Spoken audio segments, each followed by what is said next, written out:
Eh ben oui, on revient aux sources hein, en 2017, vous rappelez-vous avec la GTX 1050? Et je suis à...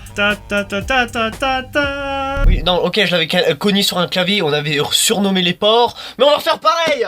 Alors, bienvenue pour ceux qui ne savent pas, je suis extrêmement con, vous le saviez bien. Donc cette fois-ci, nous allons faire un petit unboxing, mais de la Saphir Radeon RX 550. On avait déjà fait en 2017 la GTX 1050, vous pouvez d'ailleurs aller le revoir, c'est sur le i en haut à droite. Donc cette carte graphique n'est pas destinée pour moi. Pour commencer, elle est déjà équivalente à la GTX 1050, hein, sauf le support 64 bits, parce que la 1050 est en 128 bits, mais elle a toujours le support DirectX 12, Vulkan cette fois-ci, et pas OpenGL 4.5, donc elle est déjà plus récente, toujours 2 Go en GDDR5 comme la 1050, donc elle a à peu près les mêmes spécifications, elle a juste moins de corps CUDA et une fréquence un petit peu plus basse, mais normalement elle est quasi équivalente. Donc moi je découvre comme vous, parce que je n'ai jamais eu de RX, j'ai toujours eu des cartes graphiques Nvidia, je commence déjà bien à plier, hein, c'est magnifique. Donc alors on a une boîte dans une boîte, c'est génial.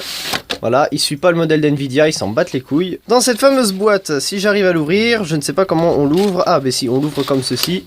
Voilà, nous avons le CD d'installation qu'on n'utilisera jamais. Des notifs nuls à chier parce que personne ne les lit. Et enfin, la carte graphique. Ah, cette fois-ci, ils n'ont pas fait comme Nvidia, ils n'ont pas fait un sachet où on pouvait le...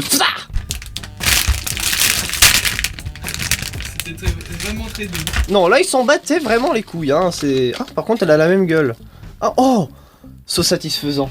Oh, so satisfaisant. Attends, écoutez-moi cet ASMR un peu là, attendez. Il est où? Il est là, attendez. Il faut que je le prenne bien en fait. Il faut que je le prenne bien. Voilà, écoutez-moi cet ASMR.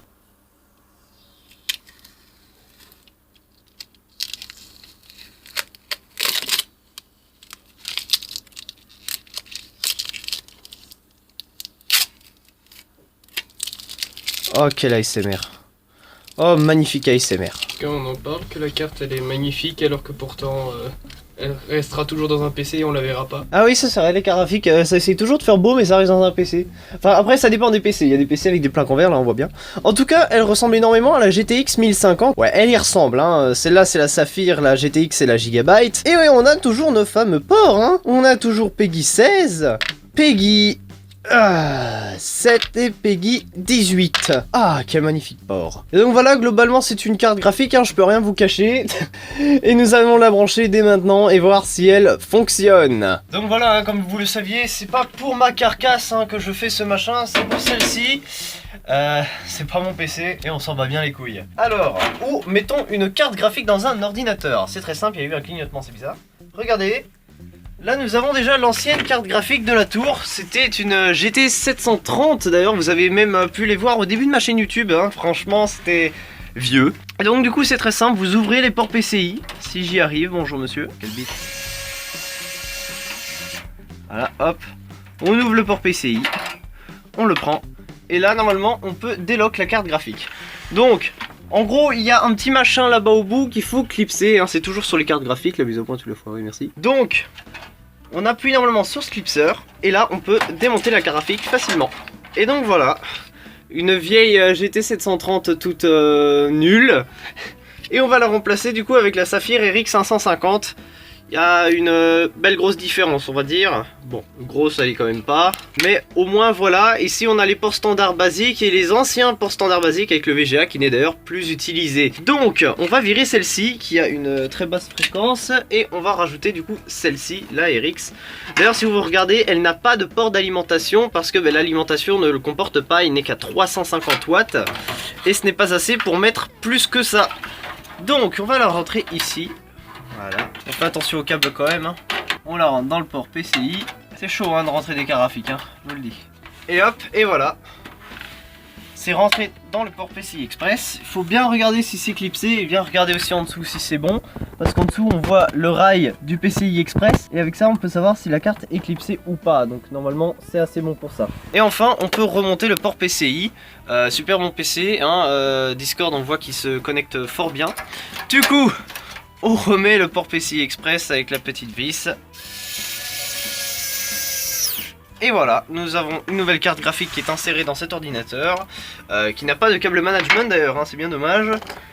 Nous pourrons remettre la plaque, et donc, brancher cet ordinateur. C'est bon, tout est rebranché, on va voir si ça s'allume. Ça s'allume. Donc nous allons regarder si l'écran s'allume aussi. Ouh. Oh oui, ça fonctionne cette fois-ci. Et on va attendre que ça termine pour mettre les pilotes graphiques. Donc voilà, c'est du AMD, on s'attendait pas à du Nvidia bien sûr vu que c'est une RX.